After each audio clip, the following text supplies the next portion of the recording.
오늘 본문 욥의 고백입니다. 고통 중에 욥이 자신이 처한 상황 속에서 하나님을 향해서 여러 가지 그런 말들을 합니다.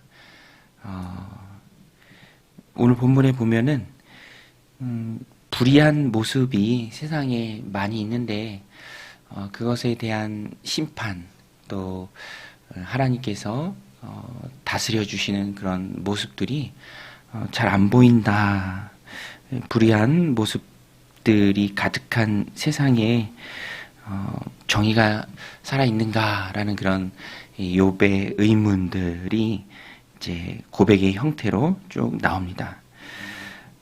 오늘 말씀 2절에도 보면 어떤 사람은 하고 군데군데 이렇게 보여지는 현실의 불의한 모습들을 욥이 말합니다. 2절에도 어떤 사람은 땅에 경계표를 옮기며 양떼를 빼앗아 기르며 고아의 나귀를 몰아가며 과부의 소를 볼모 잡으며 가난한 자를 길에서 몰아내나니 세상에서 학대받는 자가 다 스스로 숨는구나. 이런 의롭지 못한 모습들이 보여진다라는 것이죠. 또 9절에서도 가서 보면 어떤 사람은 하고 나오죠. 어떤 사람은 고아를 어머니 품에서 빼앗으며 가난한 자의 옷을 볼모 잡음으로 그들이 옷이 없이 벌거벗고 다니며 곡식 이삭을 나르나 굶주리고 이렇게 쭉 불의한 모습들이 나옵니다. 그런데 이런 불의한 모습들이 심판을 받아야 마땅할 터인데 내가 생각하는 그 심판받는 때가 자꾸만 느려지고 없다. 그래서 1절에 보면 어찌하여 전능자는 때를 정해놓지 아니하셨는고 그를 아는 자들이 그의 날을 보지 못하는고.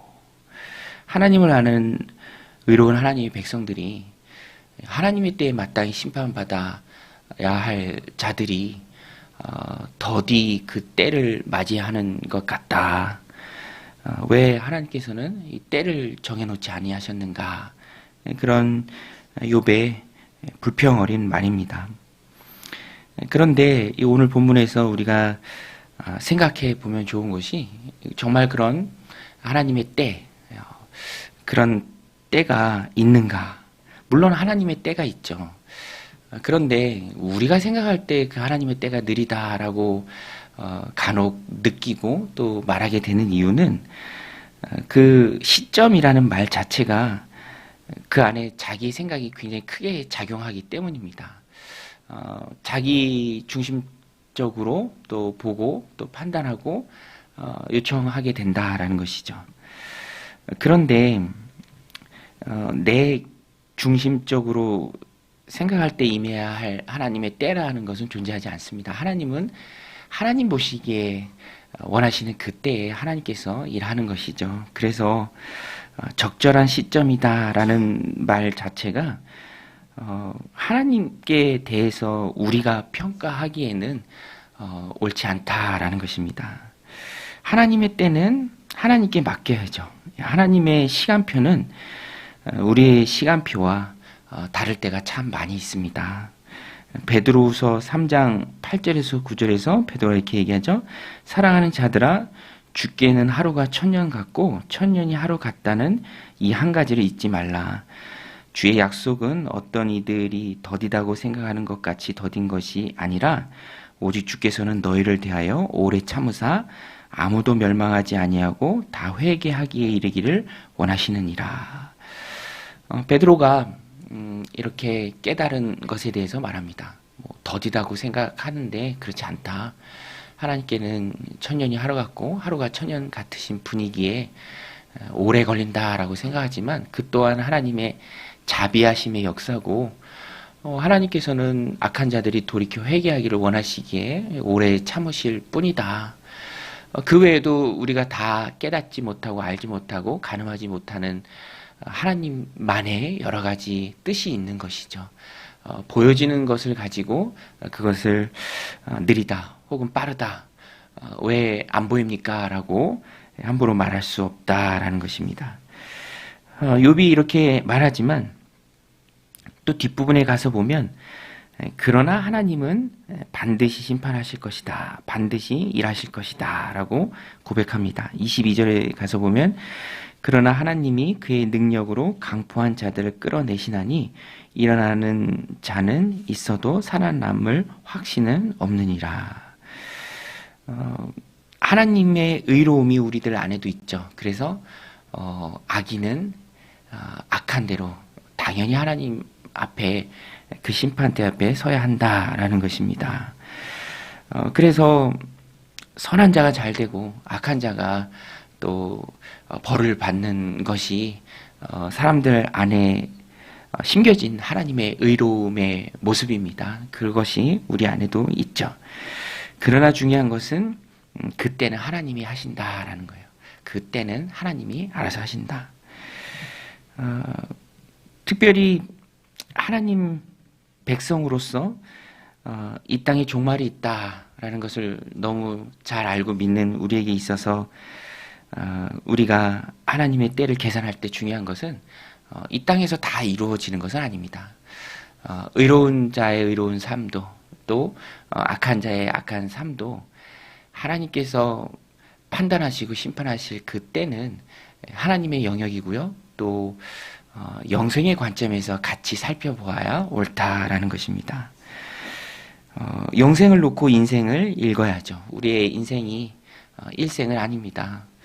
그래서 잘 되든 못 되든 어찌됐든 우리 사람은 이 인생에 이렇게 가치를 두고 또 중점적으로 바라볼 수밖에 없지만 그럼에도 불구하고 성경이 말하는 또 우리의 믿음의 안에서 우리의 인생을 바라볼 때 영생을 놓고 같이 봐야 옳습니다. 세상에 보여지는 일로만 판단할 수 없는 것이 하나님의 깊으신 뜻이고요. 지금은 알 수 없지만, 지금은 깨달을 수 없지만, 지금은 이해할 수 없지만 하나님 나라에 임하는 그 순간에, 영생이 시작되는 그 순간에 우리가 이해하게 될 일들이 참 많이 있다라는 것입니다. 인생을 생활하면서 살아나가면서 혹 왜 하나님의 때가 적절한 시점에 임하지 않는가라는 의문이 들 그때에도 우리가 잊지 말아야 합니다. 하나님의 때는 하나님께 맡겨야 하고요. 성도는 묵묵히 하나님을 신뢰하며 믿음의 길을 가야 합니다. 인생을 살아가면서 당하는 참 의문들이 많죠. 보여지는 현상들을 보면서 왜 그런가 우리가 다 이해하지 못합니다. 그렇지만 하나님께서는 온 세상 역사를 주관하시고요. 하나님의 뜻에 합당한 대로 이끌어 가십니다.